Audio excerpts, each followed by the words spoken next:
국가대표 축구 선수라면 누구나 골에 대한 욕심이 있습니다. 특히 최전방 공격수라면 다른 포지션에 있는 선수들보다 골을 넣어야 한다는 부담을 훨씬 많이 가지게 될 것입니다. 축구 경기를 시청하다가 보면 골에 대한 지나친 욕심과 부담 때문에 낭패를 당하는 경우를 종종 보게 됩니다. 패스를 하면 완벽한 골 찬스가 될 것을 자기가 넣으려다가 내가 넣어야 해. 그러다가 실패하는 것이죠. 선수가 이런 실수를 반복하게 되면 출전 기회를 빼앗기게 됩니다. 다시 기회를 줬는데도 또 실수하고 또 반복하면 결국 국가 대표 선수의 다음에는 발탁되지 못하게 됩니다. 이를 그르치는 문제의 원인은 욕심입니다. 욕심 때문에 경기를 보는 시야가 좁아졌고 내가 넣어야겠다는 생각이 앞섰기 때문에 완벽한 골 찬스를 놓친 것이죠. 이렇게 지나친 욕심은 이를 그르치고 후회를 불러옵니다. 오늘 본문 말씀은 이렇습니다. 마음이 청결한 자는 복이 있나니 그들이 하나님을 볼 것이며. 마음이 청결하다는 것이 무슨 말일까요? 마음은 때가 묻거나 그래서 지울 수 있는 어떤 물질이 아니잖아요. 마음이 물질로 된 것이라면 더러운 곳을 찾아서 깨끗이 닦으면 청결해집니다. 하지만 사람의 마음은 손으로 만질 수 있는 물질이 아닙니다. 이런 마음은 손으로 만질 수 없고 눈으로 볼 수 없는 이 마음은 무엇으로 더럽혀질까요? 욕심입니다. 마음을 더럽히는 것은 욕심이죠. 그렇다면 마음이 청결하다는 것은 욕심이 절제되거나 욕심이 없는 상태를 말합니다. 예수님은 이런 사람이 복이 있다 말씀합니다. 그리고 그 사람이 하나님을 볼 수 있다 말씀하십니다. 그러면 욕심이 절제되거나 사라져서 우리 마음이 깨끗해지면 정말 하나님을 볼 수 있을까요? 정말 우리 눈에 하나님이 보일까요? 하나님을 본다는 게 뭘까요? 한 사람이 있습니다. 이 사람은 바둑 실력이 9급입니다. 9급은 어떤 수준이죠? 기초이죠, 기초. 9급입니다. 그런데 이 사람이 바둑 경기를 하지 않고 훈수를 둘 때면 한 7급 수준쯤 됩니다. 왜 그럴까요? 직접 경기를 할 때는 이기고 싶은 욕심이 생기죠. 그 욕심 때문에 부담이 생기고 긴장도 되고 그로 인해서 시야가 좁아집니다. 그래서 눈앞에 훤히 보이는 수를 놓치기도 하죠. 그런데 훈수를 둘 때는 다릅니다. 훈수에는 승패가 없잖아요. 그래서 욕심 부릴 필요가 없습니다. 시야가 넓어지겠죠. 경기하는 사람이 볼 수 없는 수도 보게 됩니다. 욕심이 없기 때문입니다. 이겨야만 한다는 부담이 없기 때문이죠. 그래서 마음이 청결한 자는 하나님을 볼 것이며, 이 말씀은 마음에 욕심이 없는 사람 혹은 욕심이 절제된 사람은 하나님의 수를 볼 것이며, 이렇게 읽을 수 있습니다. 그렇습니다. 마음에 욕심이 없는 사람이 이 시대를 향한 하나님의 수를 읽을 수 있습니다. 마음이 청결한 사람이 하나님이 하시려는 일을 볼 수 있다는 것입니다. 마음이 깨끗한 사람이 하나님의 말씀을 깨닫고 하나님 중심으로 생각하게 됩니다. 사람이 하나님의 수를 읽을 수 없고 하나님이 하시려는 일을 볼 수 없고 자기 중심적으로 자기 우선적으로 생각하는 것은 그 마음에 사심이 자리하고 있기 때문입니다. 그런데 문제는 우리 안에 있는 욕심을 깨끗이 청소할 수 있냐는 것입니다. 마음이 장기처럼 물질로 되어 있으면 세척제로 닦으면 되는데 마음은 우리 눈에 보이지도 손에 잡히지도 않습니다. 혹시 마트 가셔서 마음 세척제라고 보신 적 있으십니까? 그런 거 있으면 그냥 이렇게 마시면 깨끗이 씻기면 얼마나 좋겠습니까? 저도 아직 큰 마트도 가봤는데 그런 건 보질 못했습니다. 그리고 이 사람의 마음이 참 요상해서 우리도 이런 말 하지 않습니까? 내 마음 나도 몰라. 이런 마음을 어떻게 깨끗하게 닦을 수 있을까요? 사도 바울은 이렇게 말합니다. 내가 그리스도와 함께 십자가에 못 박혔나니 그런즉 이제는 내가 사는 것이 아니요 오직 내 안에 그리스도께서 사시는 것이라. 이제 내가 육체 가운데 사는 것은 나를 사랑하사 나를 위하여 자기 자신을 버리신, 자기 자신을 내어주신 하나님의 아들을 믿는 믿음 안에서 사는 것이라. 이 말씀을 보면요, 바울은 부활하신 예수님을 만나기 전과 만난 후의 삶을 완전히 구분하고 있습니다.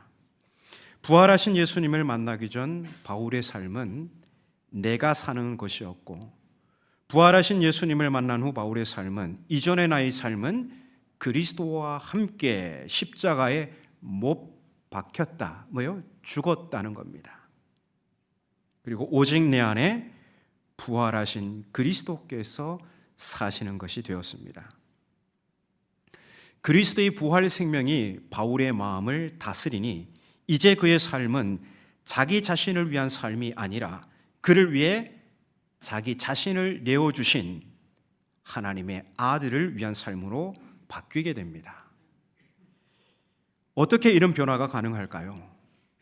부활하신 그리스도께서 바울의 마음을 장악하셨기 때문입니다. 즉 부활하신 그리스도께서 바울의 절대적 가치가 되셨기 때문입니다. 그리스도를 만나기 전 바울은 유대 사회의 가치를 추구하는 삶이었습니다. 우리도 지금 이 사회를 살아가면서 추구하는 가치들이 있죠. 이 사회적 가치들이 있지 않습니까? 그와 마찬가지로 바울이 살던 그 유대 땅에도 유대 사회 가치들이 있었어요. 그게 뭐냐면 그 유대 사회에서 각광받던 할례는 유대인과 비유대인을 구분짓는 결정적 표지입니다. 이 할례 자랑했죠? 너 어디 출신이야? 너 무슨 지파야? 이 출신 이런 것도 중요했습니다. 그리고 어떤 선생에게 배웠어? 당신 스승이 누구야? 이것도 매우 중요했고요. 어디 학교 나왔냐? 학벌 중요하게 여겼습니다. 바울은 부활하신 예수 그리스도를 만나기 전 바로 이런 유대 사회의 가치들을 추구하며 살았습니다. 이걸 매우 중요하게 여겼습니다. 하지만 부활하신 그리스도를 만난 후 바울은 그 모든 것을 상대화시킵니다. 빌립보서 3장 8절에서는 이 상대화라는 표현을 배설물이라고 했습니다. 배설물로 여기죠. 여러분, 상대화시켰다는 것은요, 바울 마음 중심을 장악했던 유대 사회의 가치들이 이제 부활하신 그리스도를 만남으로 말미암아 이제 주변으로 밀려났다는 것입니다. 그게 옛날에는 제일 중요했는데 이제는 그게 그다지 중요하지 않다는 것입니다. 근데 빌립보서 3장에서는 바울이 이것을 배설물로 표현하잖아요. 이것은 과장법이죠. 왜냐하면 이게 더 이상 이런 것들이 내 중심을 장악할 수 없다는 거죠. 여러분 집에서 화장실 가시면 그 마지막에 어떻게 하시죠? 아직도 밤새시게 사시는 분들이 있습니다. 마지막에 물 내려야 되죠. 지난 주에 일하러 오신 분들이 저 새 교회당 화장실에, 남자 화장실에 이를 보시고 이거를 안 내렸는지 내렸는데 안 내려갔는지 몰라가지고 박경혜 전사님이 얼굴이 벌개져가지고 나오셨더라고요. 보니까 이걸 하시면서 마침내 누가 폭탄을 거기에 쌓아놨다고, 그 폭탄을 다 제거하고 다 내렸습니다. 이게 바울이 그 유대 사회의 가치들을 배설물로 여긴 것은 물로 내린 것과도 마찬가지입니다. 그렇다고 해서 그게 바울에게 없는 건 아니에요. 없는 건 아니에요. 여전히 바울은 할 일을 행했고 베냐민 집하고 이스라엘 사람이고 율법에 의로는 흠이 없고 가말리엘 문화에서 배웠고 이건 여전히 있습니다. 그러나 그것을 마치 물을 내린 것처럼 더 이상 내 중심을 그것들이 장악할 수 없다라는 것입니다. 금이야 오기야 했던 것들이 이제는 있어도 없어도 그만인 것이 되었습니다. 이제 바울의 마음 중심을 장악하신 분은 부활하신 그리스도이십니다. 그리스도는 바울에게 있어서 없어서는 안 되는 절대적 가치가 되었습니다. 바울은 도대체 무엇 때문에 그를 돋보이게 하는 유대 사회의 가치들을 주변으로 밀어내고 오직 부활하신 그리스도를 그 마음 중심에 모셨을까요? 도대체 무엇 때문에? 그것은 생명 때문입니다. 영생, 생명. 유대 사회의 가치들은 자기를 돋보이게 하고 많은 사람들의 부러움을 사게 하는 장점이 있지만 그것들의 결정적 약점은 생명을 줄 수 없는 거예요. 그건 일종의 계급장은 됩니다. 높은 계급장을 보면 사람들이 우와 하겠죠. 부러움을 사겠죠. 그러나 생명을 줄 수 없습니다. 그 계급장이 있으면 사람들이 알아주니 이 재미있고 살만 나겠죠. 그러나 영생을 주지 못합니다. 하지만 부활하신 그리스도는 바울에게 그리고 우리에게 생명을 주시는 구원자이십니다. 바로 생명을 기준으로 바울은 가치 질서를 재배치한 것입니다. 그래서 욕심으로 더럽혀진 마음을 깨끗이 청소한다는 것은 어떤 심리치료나 심리조작이 아니라 부활하신 그리스도로 인해 내 마음 중심이 장악된 상태, 그래서 우리가 그동안 애지중지 여기던 사회적 가치들을 상대화시키는 것입니다. 정보화 시대 우리는 실시간으로 욕심이 잉태한 죄의 실상들을 보게 됩니다. 우리는 이러한 사회에서 그리스도인으로 살아갑니다. 그리스도인이란 그 안에 부활하신 그리스도께서 사시는 사람입니다. 예수 그리스도의 부활 생명의 다스림을 받는 사람이지요. 그래서 그리스도인의 삶이란 사심을 추구하는 삶이 아니라 나를 위하여 자기 자신을 내어주신 하나님의 아들을 위해 그 복음을 위해 사는 삶입니다. 예수님을 따라 나선 제자들은 하나같이 사심을 품고 있었습니다. 예수님의 최측근들이었지만 마음 한자리에 높은 자리에 오르고 싶은 그런 욕심을 품고 있었죠. 그러니 예수님이 뭔 말씀을 하셔도 도무지 이해하지 못합니다. 그 유명한 베드로 보십시오. 예수께서 내가 이제 예루살렘에 올라가면 고난을 받고 십자가에 달려 죽었다가 3일 만에 부활하리라 말씀하셨지만 베드로는 절대로 그런 일은 있을 수 없다며 그 길을 가로막았습니다. 예수님의 고난과 십자가 죽음은 세상을 구원하시려는 하나님의 묘수입니다. 인간의 지혜로는 도달할 수 없는 하나님의 지혜이죠. 고난과 십자가 죽음, 세상의 지혜로 보기에는 실패와 수치와 부끄러움일 뿐입니다. 그러나 부활의 주님이 그 안에 계시는 사람에게 십자가는 하나님의 지혜요, 하나님의 능력입니다. 사심을 품고 주님을 따르는 제자들은 이 하나님의 묘수를 보지 못했습니다. 이사야서 53장은 구원을 주시기 위해 오시는 메시아를 고난받는 종으로 분명히 예고했습니다. 하지만 욕심이 가득한 제자들은 세상을 구원하기 위한 하나님의 계획, 곧 예수님의 고난과 십자가 죽음 그리고 부활로 이어지는 이 하나님의 절묘한 묘수를 읽지 못했던 것입니다. 아니, 그런 것은 알고 싶지도 않았습니다. 내 신앙생활 하면서 그런 건 몰라도 돼. 그죠? 예수님은 오로지 그들의 출세를 위한 메시아여야만 했습니다. 하지만 부활의 주님이 성령으로 그들에게 역사하셨을 때 제자들은 복음을 위해 자기 삶을 바치게 됩니다. 이렇듯 부활의 주님께서 우리의 절대적 가치가 될 때 우리는 비로소 주님의 말씀을 이해할 수 있고 주님의 수를 읽을 수 있습니다. 그리스도의 부활 생명이 우리 마음의 중심을 차지해야 나 자신을 위한 삶에서 복음을 위해 내 삶을 용감하게 드릴 수 있습니다. 2023년 봄 우크라이나 동부의 한 도시 마리우폴 근처에서 한 감리교 목사인 드미트로 파블렌코의 사역이 전 세계 그리스도인들의 눈길을 끌었습니다. 그의 교회는 전쟁 전까지만 해도 평범한 지역 교회였고 그는 그저 조용히 예배를 인도하며 성도들을 돌보던 시골 목사였습니다. 하지만 러시아의 침공으로 전쟁이 터지면서 이 작은 교회는 지역의 생명선이 됩니다. 포탄이 떨어지고 전기가 끊기고 마을 전체가 공포에 떨던 그때 드미트로 목사는 대피하지 않았습니다. 아내와 두 아이를 피난버스에 태워 보낸 후 그는 홀로 교회에 남았습니다. 주변 이웃들은 그에게 당신까지 죽으면 이 교회는 끝입니다.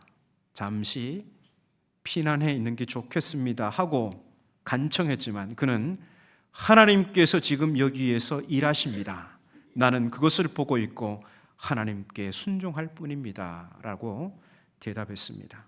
그날부터 그는 교회를 임시 피난처로 개방했습니다. 교회 지하실은 어린 아이부터 노인까지 60명이 넘는 이웃들의 임시 거처가 되었고 예배당은 응급의료소로 바뀌었습니다. 무너진 집들에 널려진 나무로 불을 피웠고 비가 올 때는 천막을 덮어 빗물을 받아 끓여 마셨습니다.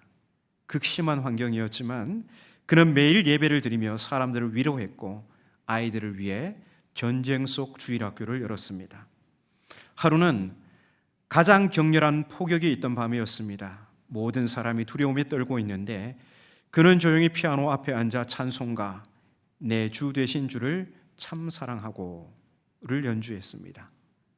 총성과 포성 사이로 흘러나오는 그 찬송의 선율에 아이들과 노인들이 잔잔하게 찬송을 부르기 시작했습니다. 말로 형용할 수 없는 평안이 그들을 덮었고 하나님의 강력한 임재를 느낄 수 있었습니다. 그의 교회의 이야기는 순식간에 전 세계로 퍼져나갔고 많은 해외 교회들이 물자와 기도로 함께 했습니다. 무엇보다 놀라운 일은 그 전쟁 한복판에서 몇몇 사람들이 세례를 받고 예수님을 영접했다는 것입니다. 죽음의 땅에서 새 생명이 꽃을 핀 것입니다. 드미트로 목사는 말합니다. 부활하신 그리스도께서 내 안에 두려움을 몰아내시고 나를 여기에 두어 이 영광스러운 하나님의 동역하게 하셨습니다. 부활하신 그리스도께서 그 안에 거하시는 사람, 곧 성령 충만한 사람은 하나님의 수, 하나님의 뜻이 어디에 있는가에 관심이 있습니다. 이게 내게 이익이 되느냐는 나중입니다. 나를 위하여 자기 자신을 내어주신 그리스도가 내 삶의 가장 귀한 가치이니 그리스도를 위해 사는 삶이야말로 삶의 가장 우선순위이며 가장 영광스러운 삶인 것입니다. 욕심이 나를 충동하는 세상에서 과연 누가 하나님의 수를 보고 그 뜻에 순종할 수 있을까요? 이전에 나는 죽고 내 안에 부활하신 그리스도께서 사시는 사람입니다. 그리스도가 세상 그 무엇과도 비할 수 없는 절대적 가치인 사람입니다. 그래서 그리스도로 그 마음이 꽉 채워진 사람, 그래서 그 중심에 육체의 욕심이 자리할 수 없는 사람입니다. 이런 말이 있죠. 사람이면 다 사람이냐? 사람다워야 사람이지. 교회라고 해서 다 교회가 아닙니다. 그리스도인이라고 해서 다 그리스도인도 아닙니다. 하나님의 수를 읽고 하나님이 하시려는 일이 무엇인지 알고 순종하는 교회야말로 참다운 교회입니다. 하늘나라의 시민의식을 가지고 하나님의 뜻을 이루며 하나님의 뜻을 가장 중심에 두며 하나님의 뜻을 가장 우선순위로 두며 사는 성도야말로 참된 그리스도인입니다. 마음이 깨끗하여 하나님의 수를 보고 하나님의 뜻대로 살고 싶으십니까? 그렇다면 가치 질서를 재배치하십시오. 부활하신 그리스도를 우리 마음 중심에 모시고 세상이 부러워하는 사회적 가치들을 주변으로 재배치하십시오. 이것이 마음 청소입니다. 이렇게 부활하신 그리스도가 우리의 중심을 차지할 때 우리는 어떤 상황에도 하나님의 수를 읽고 하나님 중심의 삶, 하나님 우선적인 삶에 우리 자신을 바칠 수 있습니다. 이 말씀에 아멘으로 화답하는 여러분 모두에게 그리스도의 부활 생명이 충만하시기를 주님의 이름으로 축복합니다.